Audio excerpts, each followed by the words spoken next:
Hello fellow LEGO fans and welcome back to my tutorial on how to make LEGO building instructions. Let's just jump right back into it. I have my model finished in LDcad. We're not quite finished yet here. However, we are first going to open up stud.io. And why are we going to do this? Because I want to check if all the parts that I've used in my model, so right here, if all the parts I've used are actually the correct parts.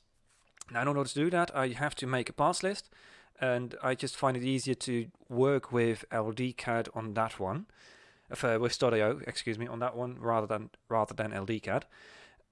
So we're going to Studio, and what we're going to do here is we are going to import our model. So you're going to search for your model right now. For me, it's luckily already here. It's just select your model and then hit import. And there it is in stud.io. Now the first thing I already notice is right here we have these boxes. Those are supposed to be my shocks. So my shocks are already not recognized by stud.io, which actually makes sense because stud.io actually uses a different part number for the shock. So here it comes up as an error.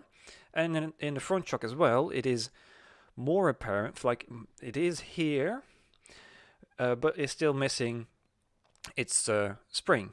So, but it is here. So that's already a good step in the right direction.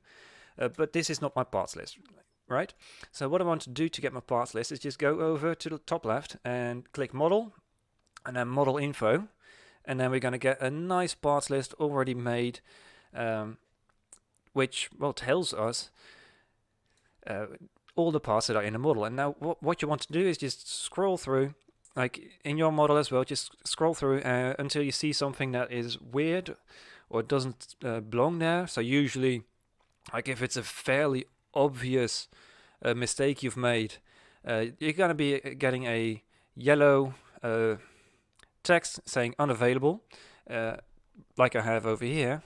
These are my front shocks, and because I know Stud.io uses different parts numbers for my shocks, I can just, at the moment, ignore that and continue until I see something else. Also, make sure to check the part, because sometimes there's a part in there that you already know is not supposed to be there. So yeah, just keep an eye out on pretty much everything when scrolling through the parts list. Now, I've already done this before, so I know which parts are correct, and I also know that I specifically put in parts that are not supposed to be here. So here we go. Here's the first one. It is a part unavailable. It's a 2x4 plate, but it has a part number U8200.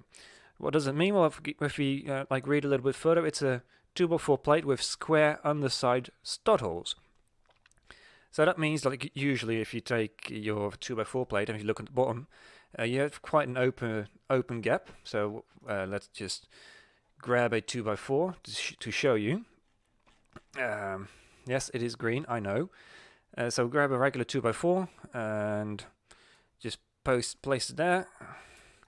And that is a great example. There we go. It's just 4 round holes, but there's also a version, this guy, that has square holes. So somewhere in the model I've put a 2x4 with square holes, which is not supposed to be there.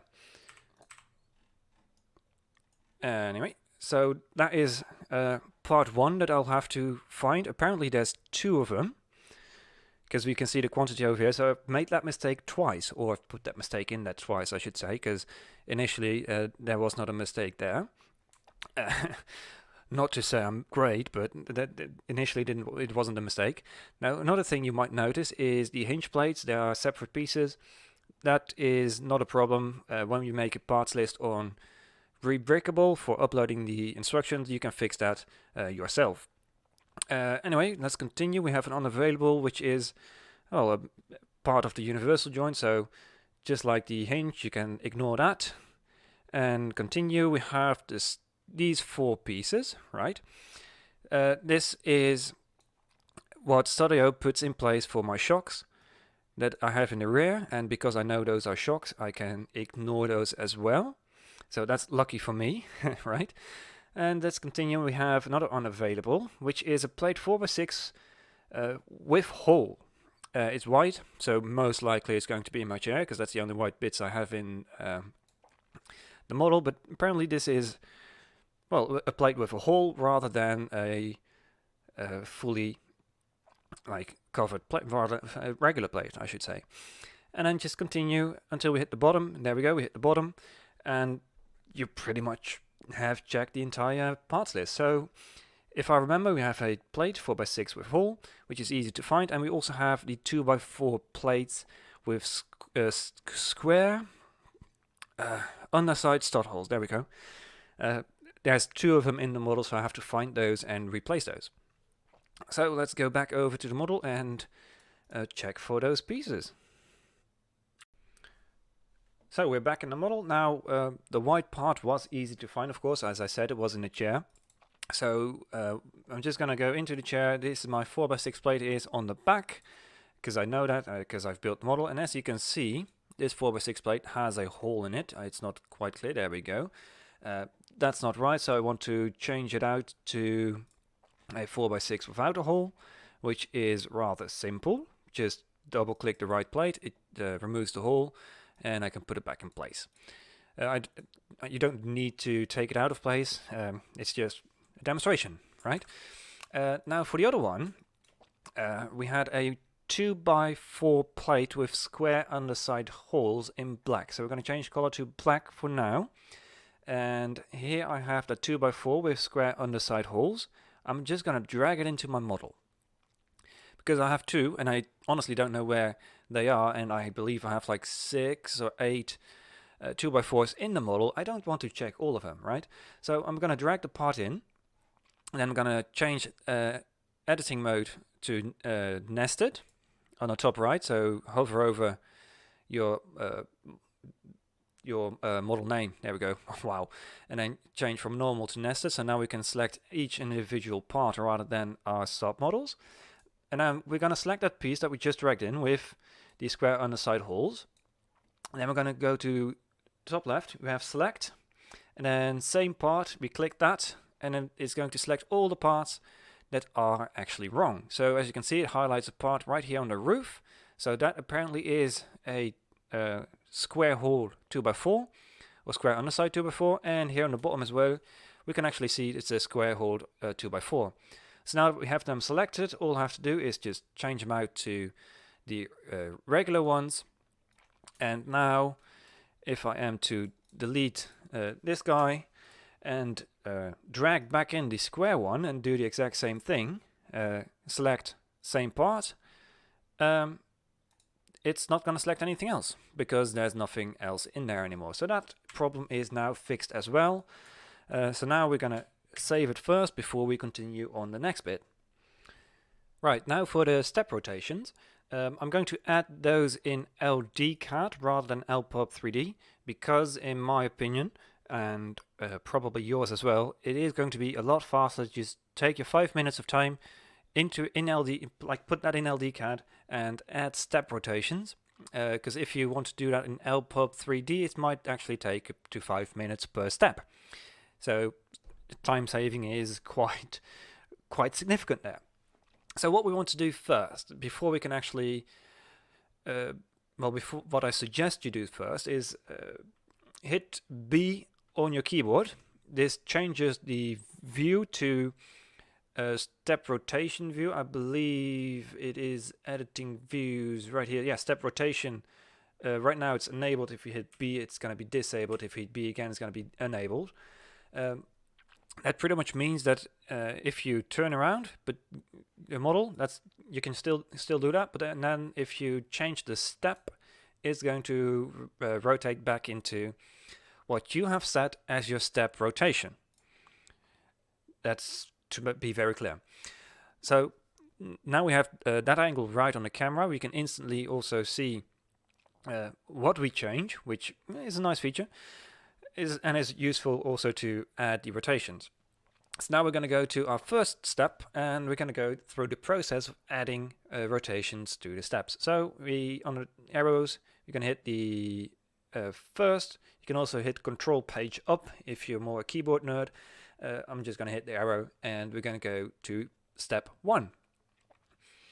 Now this might seem useless, but even on step 1 we're going to add a rotation, simply because it's going to be an absolute rotation, and if I already add rotations here, we can just completely ignore rotations, standard rotations in LPOP 3D, and we'll get to that later on. So what we want to do is hit Control B, and you're going to get this little menu, this little pop-up. Right now it's at normal step 0, 0, 0 on the angles. What it does, the X angle changes the tilt. So let's say I change this to 90, so I change this to 90, hit apply to view, it's going to change to the top. If I make it 0, say apply to view, it's going to view from the side. And I'm just going to set it back to 30, apply to view, and that is going to be the most likely rotation throughout the entire model. Now when we have the Y angle, that is our rotation rather than a tilt. So if we change that to 90, you're going to see it's going to rotate the entire model. So 135, I forgot about that feature. Hold on, there we go. 135, say apply to view, and it's going to rotate again. I'm going to set it to 45 because initially it was set at the proper way. So I'm going to close it again. So I cancelled out all my editing.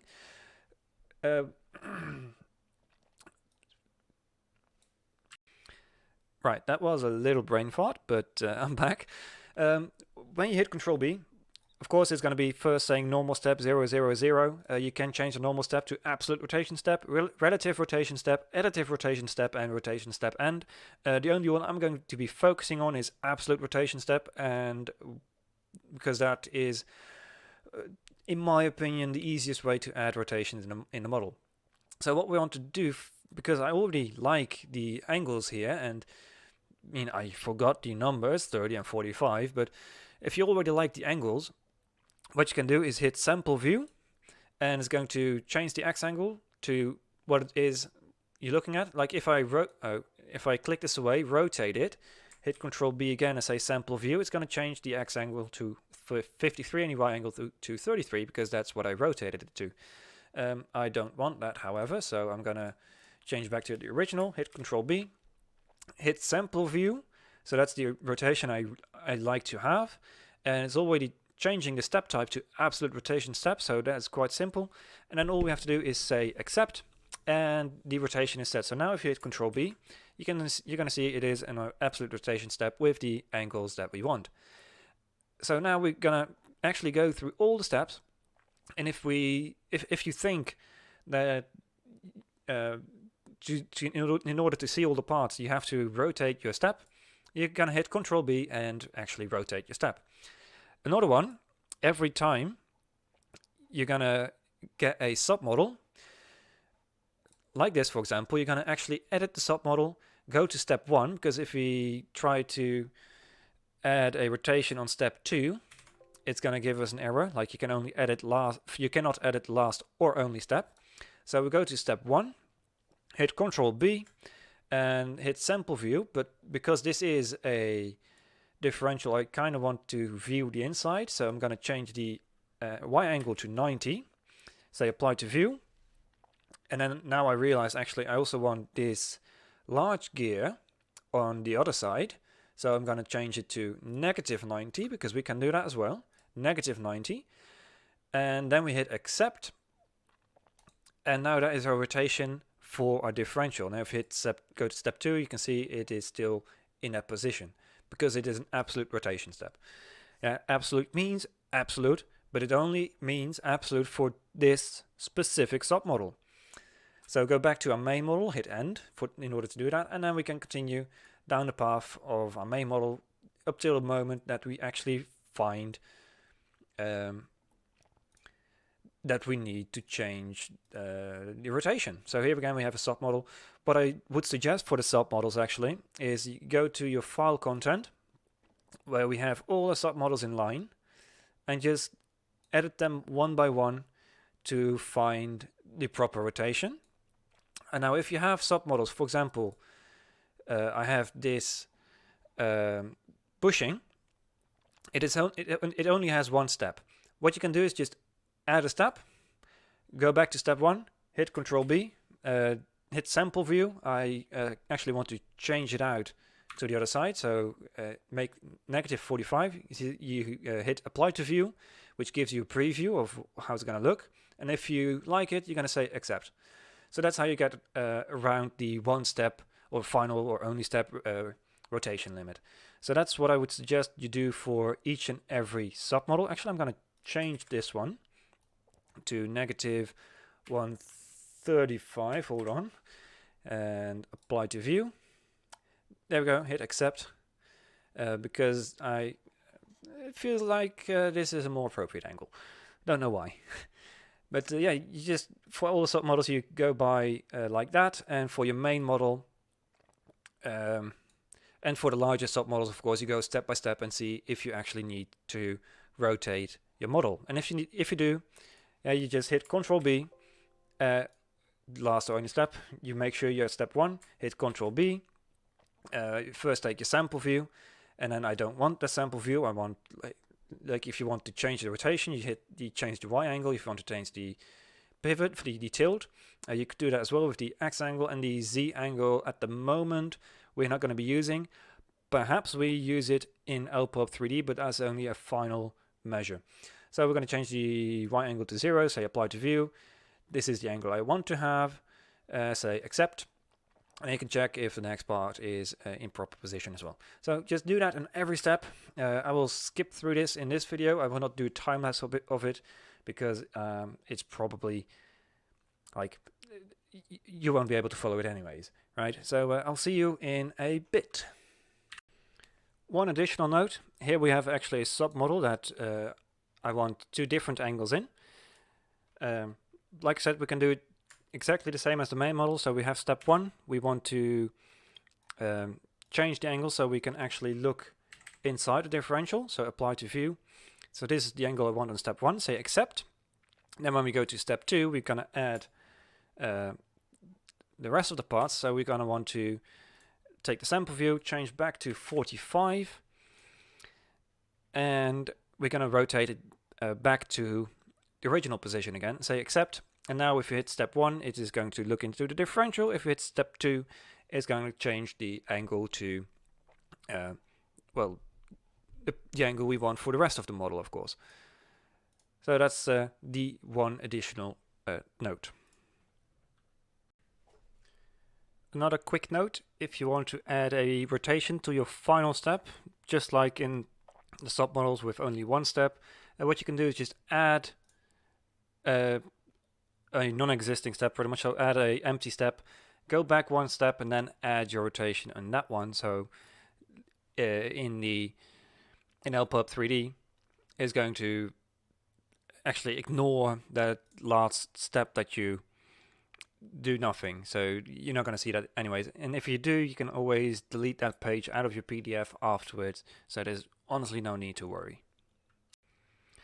There's a slight change of plan. Initially, I wanted to begin on LPub in this episode. However, if I were to do that, I had to split LPub up into setting up LPub and actually creating the instructions with LPub. So I decided instead to take you guys through the process of taking the model and rendering it into a nice image you can use on your front page. So this needs to be changed into, well, something we can use as a cover image. So what we're going to do is I'm going to use Stud.io for this because I find that the renderer in Stud.io is actually quite amazing. So I actually always use it nowadays if I want to render out a single image. So what we do here is we're just going to import our model. So we're going to take the 8880C model, say open, and first things first is we're going to need to figure out a way to fix these shocks so that we actually see shocks over here in the rear and that we have springs here on the front, because that's missing right now as well. And then a little later on as well, we're going to have to change the rotation of the entire car, because at the moment it is in a weird position. So in order to figure out what I need to replace these shocks with, I'm going to do that in LDcad because I honestly have no experience in Studio. So what I'm going to do is I'm going to actually just scroll through the Studio parts library and find Technic. This is pretty much the same library as you find in Bricklink. So it's exactly the same categories. If you know where to find it in Bricklink, you know where to find it in Stud.io. So now we're going to go to Technic Shock Absorber. And what I'm going to do here is, what is this? This is 10 long. This is 9.5 long. What I'm going to do is I'm going to drag in the 9.5 long soft shock absorber, because I'm going to use that in the rear in a little bit. And I'm actually going to drag in the spring, which actually is that the same spring? God damn it. Like I said, I don't know how to use Studio. I think actually it is a different spring, so I'm not going to drag it in. I'm just going to delete it. Now what I'm going to do is I'm going to export as LDraw file. I'm actually going to give it a different name. Let's make it temp, because this file is going to get corrupted in LDR. So we're going to hit save, because at least the last time I did it. So now we'll go back to LDR. We're going to say open and take the temp model and say open up. And this time it actually didn't corrupt, which is nice. But now we have the shock that with the part number that Stud.io uses, and we have the shocks, of course, with the part number that LDcad uses. So what we want to do is we're going to change out these shocks to this guy. So we're going to right click, say properties, and there is going to say the reference, the name. We're going to copy that, and we're going to just edit the subfiles and replace these shocks with the correct ones. So that is just select the shock, right click, properties, change the reference to the proper one, hit accept, and continue. And then on the other side as well, right click, properties, paste, and done. Right click, properties, paste, and done. Now for the front, I can actually get rid of this. For the front, what we're going to do is we're going to select this and right click, properties. We're going to actually change it out, and it just works. Yes, it's that simple. Paste and accept. There we go, it's done. Now what we want to do is we want to, of course, rotate the model, the entire model. But before we do that, I'm actually going to put in a base plate. Where is the base plates? Right here. So just going to drag in a large base plate. I have a street? I have this guy? No. Oh god, what was it? Shift B. There we go. And then I'm going to select the entire model, because now the base plate, I can use the base plate as a reference to what is straight, right? So we're going to take the model, we're going to rotate, and actually we're going to move it up a little bit. So this is where the base plate comes into play. I can position it however I need it to be. So a little bit up, and then rotate slightly down. And there we go. Now it is in position. I can remove the base plate, and there we go. This is the model ready to render. So now we're going to save it as the temp file, because we don't need to change it out as it is not corrupted. Like I said, last time I did this, the model kind of got corrupted. So make sure you save it as a different model, just to be sure, because sometimes it messes up, sometimes it doesn't, and we don't want to remake the entire model, right? So if you save it as a new file name, just to be sure. So now we can close. Which one is this? File has been changed. Yes, I want to save that because that's the original file with all the rotations in there, because you always want to save, right? So now we go back into Studio. We're going to close this one, don't save, And we're going to import our new one, which is the temp, and say open. Now it's going to load the entire model, and as you can see, it is now in the proper position with shocks, with springs, with everything on there. And now we can just do a render. So honestly, render settings for everyone, everyone has different preferences, so you just decide on your own. As I have my model actually in the wrong position, which is not so good. So custom Y, I believe it is, set it to negative, negative 45. No, negative 30. Yeah, that seems more like it. And X is 30 as well. So, like I said, this is I'm going to do GPU render. If you have a proper GPU, that is actually faster than CPU render most of the time. Transparent background, because it is a cover image, so you want the rest to be transparent. We're not going to use floor shadows. We're going to actually, I'm going to make it slightly bigger, keeping it 16 by 9, but then I can zoom out and have a bit of play around the model as well. And next, what we want to do is, like I said, the rest of this is all personal preference. I have scratches here. I'm going to enable UV degradation as well. I'm going to enable stud logo. But like, you don't have to. It's just me. Yeah, you can change the lighting, of course, as well. I'm just going to keep it like this. Going to set it to very high. And now it's just a matter of hitting render, saying where to save the file. So I'm going to actually put it in images and say it is going to be the cover. Hit enter and it's going to export. Apparently we have 776 files for parts, so in case you're wondering how many that were, that's it. Now it's just going to render out, and I'm going to have to wait, and it's going to be also the end of this episode after I showed you the image, which I can just not talk over. Alright, I hope to see you in the next episode.